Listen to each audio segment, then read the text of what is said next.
A lot of people don't realize that we're more than just physical beings, that we're energetic beings, that we are vibrational beings. And basically, the way I work, and one of the foundational principles I work with, is the fact that you are a conglomerate of all your experiences from the past. And that means it's like you're walking into the future, knowing, feeling, and being everything that was before, rather than operating from here and now as a clean slate. So when you are operating from the past, it's like you're pulling everything that you had back there and throwing it like a fishing line out into the future, and then reeling yourself into those experiences.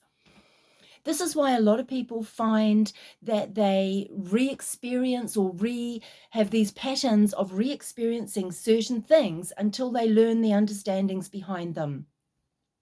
And as we're doing that, we are gaining more, if you like, of those little contractions in the body and building that vibration of who and what we are. And then we're sending that vibration out into the future to draw and attract our experiences to us based on that vibration, which is from the past.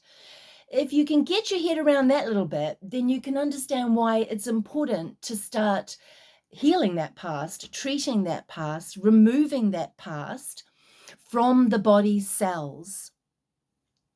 A little example is, imagine a child in a supermarket mall setting where little baby kid running around has lost mummy, gets upset, starts going into emotional release. When the mother finally is reunited with the child, often our the energy of the mother will be scolding or kind of upset and anxious, and the way that we react to the child